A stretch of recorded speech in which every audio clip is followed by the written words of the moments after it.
Hi everyone, thank you for joining us on our Monday TNT back in Chip Fair Lele, a little cafe near where I live, and thank you very much to Pla and the staff for a lovely breakfast again. So a change of scenery as I look out across the Andaman Sea. Now a few things sort of not necessarily Thai news related, but firstly congratulations to Switzerland for their Eurovision win. We all enjoyed watching the program last night. Yes, I enjoy Eurovision, get over it.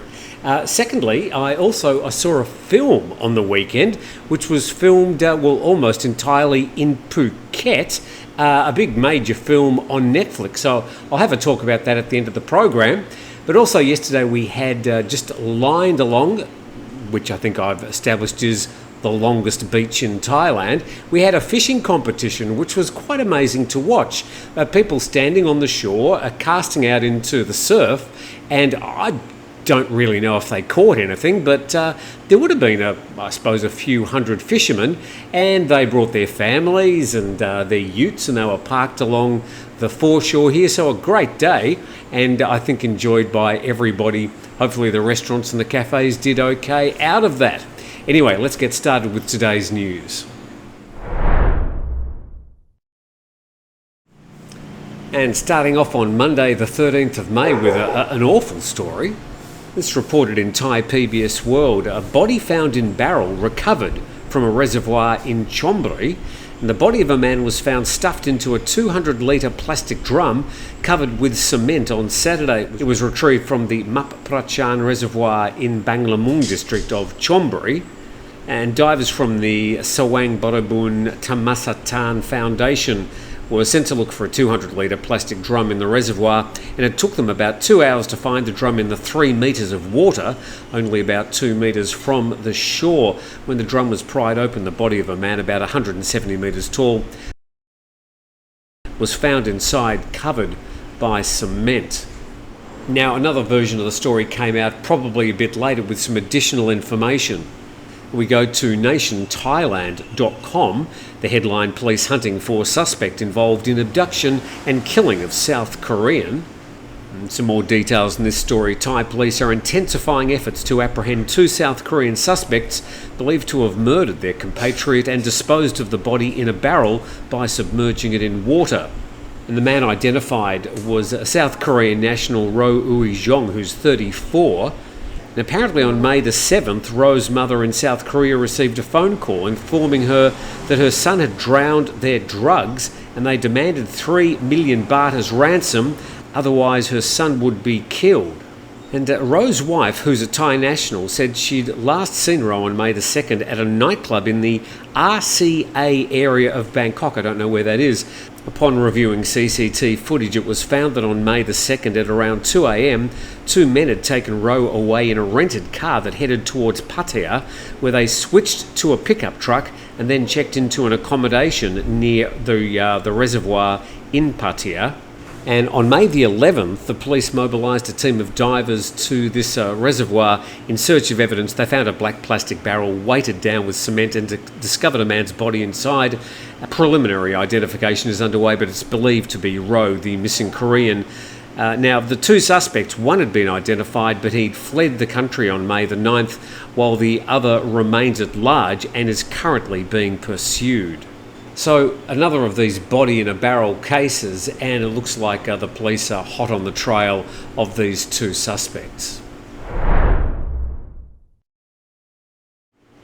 Now moving to our next story today, and that law of unintended consequences when it comes to visas. Bangkok Post has this story. Privilege card loophole lets criminals in front door, and police urge more checks on elite visa applications to prevent abuses of long stay permits. And the issues come to light after a Chinese suspect used a Thai privilege card, a type of visa, to live here and launder large sums of money for call centre scam gangs. Now, these Thailand elite, these Thai privilege cards, are offered as a 5, 10 or 20-year package where the people pay quite a lot of money for, well, a number of privileges that may attract some people, but it's quite a lot more expensive than, say, a retirement visa, an O or an OA visa. But they do get privileges like you get your 90-day reporting done for you and things like that. But it seems that the checks for the people on these Thailand elite visas perhaps aren't as thorough as on other visas. And Chen Yon Lai is a key figure, the police say, who launders money for illegal scam gangs in the region. And he managed digital wallets with about 70 billion baht in circulation. Yeah, that's a lot. Police found that Mr. Chen had a 5-year visa as he was a member of the Thailand Privilege Card scheme, formerly known as the Thailand Elite Card. And police saying we're concentrating on criminals who enter the nation with a Thailand Privilege Card visa. Criminals have been known to enter Thailand using this kind of visa to assist their entry and exit from the country. And the Thailand Elite Card was issued by the Thailand Privilege Card Company Limited, which is under the supervision of the TAT. So I suppose the main question here is what relationship is there between a TAT, whose primary role is promoting Thailand as a tourist destination, and the Immigration Department, which are meant to sift through various visas to make sure the baddies don't come into Thailand. It may seem, according to this story, that there is perhaps a lack of supervision of some of these visas. And it says, when with police hot on their tail, call centre scammers modified their strategy by using cryptocurrency. So the story's got quite a lot of information about the particular schemes that this gentleman was involved in, but it looks like they're switching to cryptocurrency, which may be more difficult to detect for police. But certainly the Thailand elite would be used by people who perhaps want to have a little less investigation into their backgrounds than people on other visa who have to present police reports and a number of other reports to get into the country with a successful visa. All right, also in the Bangkok Post, this story, and it alludes to the story that got me in trouble all last week with getting demonetised. Do my best to try and present the information as best I can, but sometimes YouTube doesn't like it. In this story, the headline, pro-weed groups put heat on the government, and the government's facing increasing pressure from pro-cannabis groups, which are threatening to rally at the Ministry of Public Health from this Thursday until the ministry can prove that cannabis deserves to be reclassified as a narcotic drug. And in the meantime, groups of farmers licensed to grow cannabis plants since before the decriminalisation of cannabis that was June 2022, on Sunday backed the government's vow to reclassify cannabis as a narcotic drug again. They say the legalisation of cannabis cultivation has led to a steep fall in cannabis prices due to oversupply of the product, which was once strictly controlled. And one of the proponents for cannabis said, just search on the internet and you'll find that unlike alcohol and tobacco, there have been no research which show cannabis has a serious, that should be, negative impact on mental health. And he continues, on the other hand, there are countless studies which demonstrate the health benefits of cannabis, which are sufficient to conclude that cannabis plants have medicinal properties. Well, before we just let that fly through to the keeper, you'll find on the internet exactly what you're looking for, and there's plenty of other reports in the internet which show there are negative effects to cannabis use. It's some people, of course, just looking for the information that they want. And talking about cannabis having medicinal properties, I don't think there's any debate about that. And as for reports, the number of young people found abusing cannabis as a recreational drug has surged by 10 times since the former government's decriminalisation of cannabis. The proponent, Mr. Prasitachai, said his network has from the beginning been fighting for a law to more effectively control the use of cannabis. He said, we've been fighting for this law for 2 years since the Prayut administration, but the required law has never been passed for various political reasons. And as I've been saying since day one, this is all about politics, and there are lots of various political reasons, each one an MP voting in the parliament. And the Prime Minister, Srettha Thavisin, meanwhile, hinted that the government might continue allowing cannabis to be used strictly for medical purposes, even after it's reclassified as a narcotic drug. And the Public Health Minister, Somsak, later will offer more details about this, according to the Prime Minister. He said despite its intention to relist cannabis as a narcotic, the government will listen to the opinions from all sides first and leave the final decision to the Narcotics Control Board. And here's some interesting information. This is from a source in a similar cannabis plant growing community based up in Sakon Nakhon.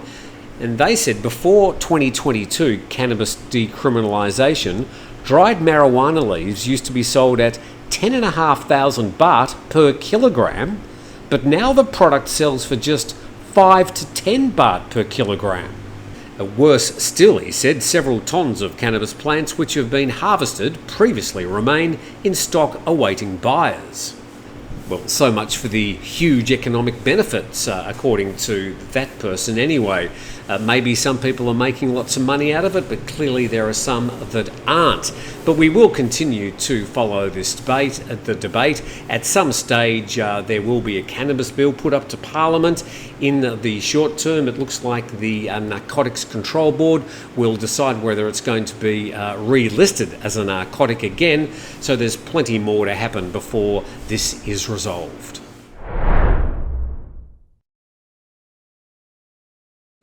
So I was watching Netflix on the weekend and a new film came up, a Netflix-produced, Netflix-funded movie made almost entirely in Phuket. So of course I thought, well, I'm going to have to watch this, and I did get to see 2 or 3 people that I know, messaged them, said, oh, I saw you on the movie.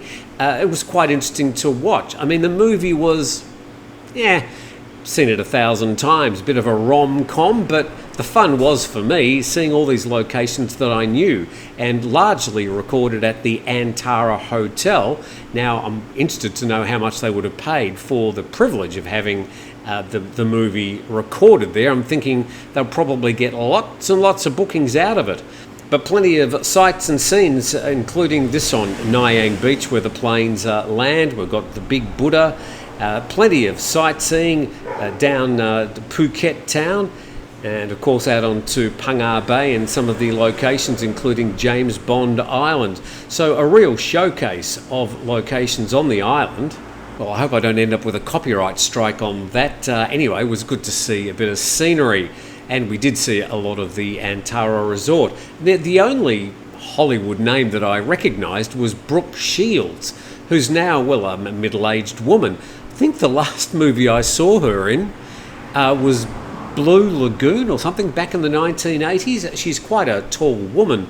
I think the story from Blue Lagoon, which was about these young people stuck on an island, is she had to walk in a trench through most of the movie because the male star, who I can't remember his name, was quite a bit shorter, so she spent most of the movie walking in a trench. Anyway, Brooke Shields back on the cinema screen, and that movie was called Mother of the Bride, and not a patch on the Father of the Bride movies. Anyway, it's on Netflix if you'd like to see it, and you can make up your own mind. But thanks for watching today. Hopefully you're a bit more up to date with some of the things happening around Thailand.